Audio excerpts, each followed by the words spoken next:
We had an opportunity the other day to test drive a Model Y, and I wanted to do a quick little video to give you our thoughts on what our first impressions were of that Model Y.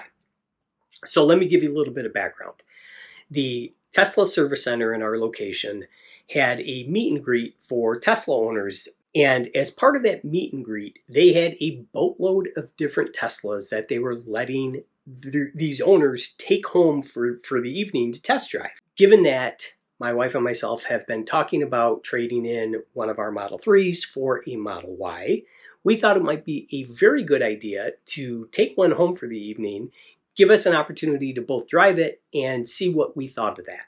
This won't be a detailed, in-depth review. Rather, it's going to be some quick highlights of what our impressions were of that vehicle.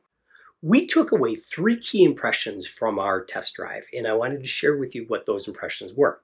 So number 1 is just overall space and size. The Model Y is longer, wider, and taller than the Model 3, and you can feel it.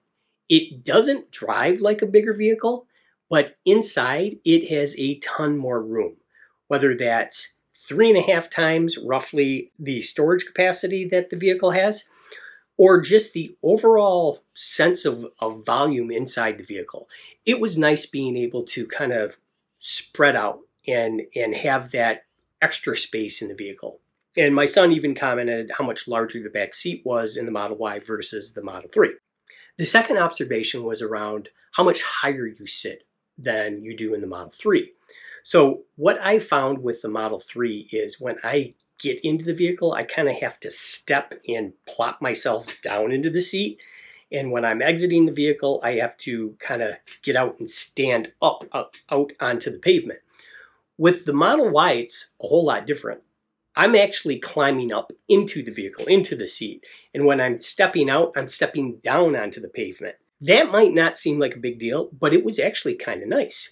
And my wife made a comment that driving the Model Y, where she sits higher, gives her a better sense and a better view of the road. And she likes it a lot better being that high up because she's come from driving SUVs in the past. So it gave her a sense of safety, I guess, sitting higher than she did in the Model 3.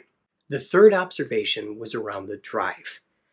I could not believe how comfortable the drive was with the Model Y when you compare it to the Model 3.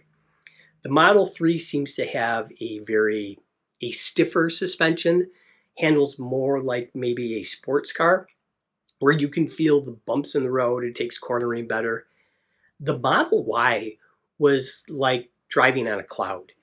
It was night and day when you compared the drive on the Model Y to the Model 3. It just felt so much smoother than the Model 3 drive is. The one other thing that I'll add is the Model Y that we test drove had 20-inch wheels. So I would have expected a little bit rougher ride with those 20-inch wheels versus the standard 19-inch wheels that it comes with. And when you compare that to our Model 3s, where we both have the standard 18-inch wheels, I would have expected the Model 3 to have a smoother ride with those smaller type wheels, but that wasn't the case at all. The way the Model Y felt on the road was completely different than the Model 3. It was a huge improvement. Now, at the end of the day, if you're on the fence between a Model 3 and a Model Y, think of it this way. The Model Y is giving you added space, a better drive, and the cost isn't that much more. As of today, when I'm recording this video, you can purchase a all-wheel drive long-range Model 3 for just over $47,000. You can get a standard Model Y all-wheel drive, it isn't the long range, but it's an all-wheel drive dual motor, for $48,000. So for $1,000 more, you're getting that extra capacity, that extra storage, that extra room, and you're getting a nicer ride out of it. And if you want to upgrade to the long-range Model Y, you're talking $50,000. So for an extra $3,000, you're getting range that's similar to the Model 3 long range and the extra benefit of this added room. So in our case, we're still looking at trading in one of our Model 3s or selling one of our Model 3s to go with the Model Y. The problem that we're having is, since the cost has come down so much on the Model 3s and the Model Ys, it's a good time to buy a Model Y. It's a bad time to sell the Model 3. So we're kind of working through some of those financial questions right now. Hope you found this helpful if you're on the fence between a Model 3 and a Model Y.